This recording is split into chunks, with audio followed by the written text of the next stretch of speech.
Sierra as well, because it was a Giant decision for Russ to decide to be cooking in a new kitchen this season. Only question is, do the Giants have the right ingredients for a playoff reservation? Russ spoke Wednesday for the first time since signing that one-year deal with New York. It will pay him a guaranteed $10.5 million this season.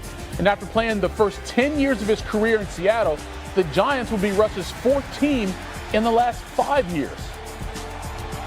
Obviously, being in New York, it's an exciting place to play. It's a place that wants to win. It's a place that knows how to win and has won before. And so for me, it's bringing everything I know, all the experiences, all the touchdowns, all the wins, but also all the love and passion for the game to this locker room. And that's what I'm really excited for. I obviously love playing in MetLife Stadium. A lot of good memories here. It was definitely when I pulled up to the stadium and pulled to the facility today, and when I pulled up last week, it makes you feel some type of way. It makes you get excited about the possibilities of what this team can do. Maybe all the jumping around as of late, you kind of forgot the things that Russ has done in his career. Let's go back. Super Bowl 48 at MetLife Stadium. Seahawks taking on the Broncos. His second NFL season. Threw for 206 yards, 2 touchdowns, and Seattle wins the Super Bowl 43-8. By the way, he's 4-0 in his career at MetLife, his new home stadium with the Giants. How about last season with Pittsburgh? November 10th, playing the Commanders.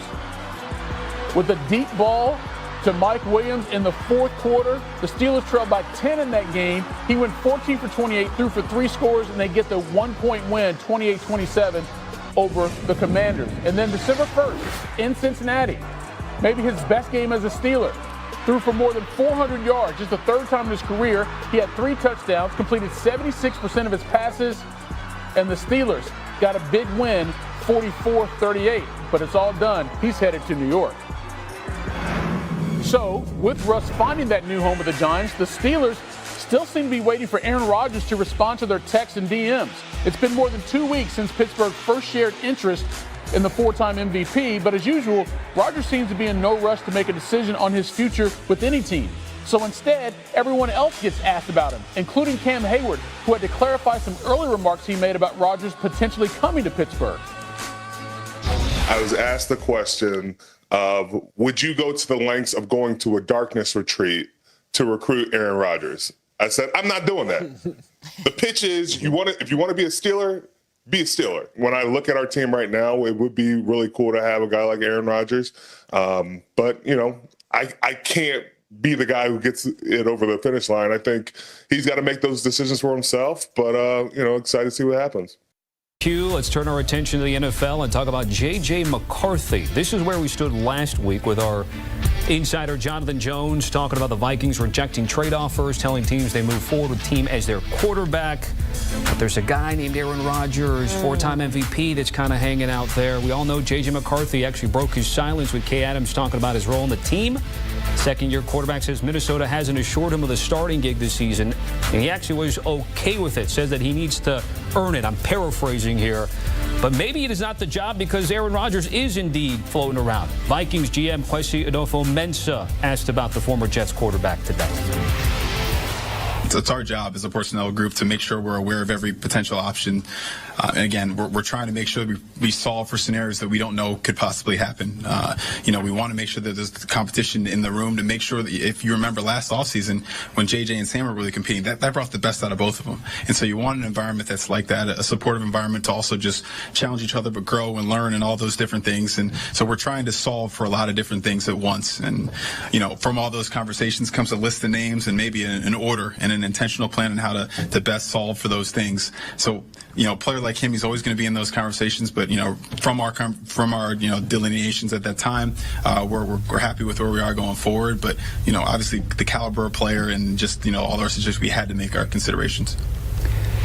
It's a good thing we have a GM with us on our roster sitting on our set. Rand Carthon joining us, Mike Renner as well. So, Rand, I need you to kind of translate that for me because obviously Kwesi was kind of talking about due diligence. What did you make of his comments? And is this kind of what the teams do when they have situations like this? Yeah, well, I'll just say you didn't take J.J. McCarthy at 10 overall to just have him sit for multiple years. Obviously, last year was different. The injury came into play, but now he's healthy.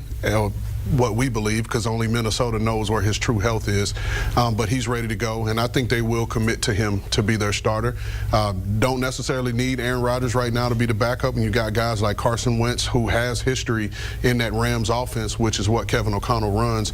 But you have Carson Wentz, you have Drew Lock, you have Joe Flacco, names like that can come into a quarterback room with a young guy and help bring him along. Mike? Yeah, I think if I'm Questy and I'm looking at this situation, to Aaron Rodgers, I say, if you wanted to just like chase a ring and sign for, vet min, real low money, sure, we'll bring you on the fold. We'll let you compete with J.J. McCarthy. But if you want your fair market value, it's like we drafted the quarterback so we didn't have to pay quarterbacks, right? Like we drafted the quarterback so that we could get that cheap rookie deal and try to shoot for the moon and win a Super Bowl here. And my buddy Matthew Collar of Purple Insider, one of the Vikings insiders, said he was outplaying Sam Darnold last year during training camp. And now obviously the injury throws a wrench into his development and whatnot. But J.J. McCarthy, again, you draft him 10th overall for a reason. I firmly believe they're going to roll with him this season. Shout out to J.J., by the way. In that interview, I feel like that could have gone sideways in a hurry, but he was very poised in saying, look, I got to earn this job. So shout out to him there. I do, Rand, want to continue the conversation when it comes to Aaron Rodgers, because we now, we know that he's also been linked to a potential move to the Steelers. They have the 21st pick this year. They've got Mason Rudolph and Skylar Thompson, a guy we know very well down here in South Florida.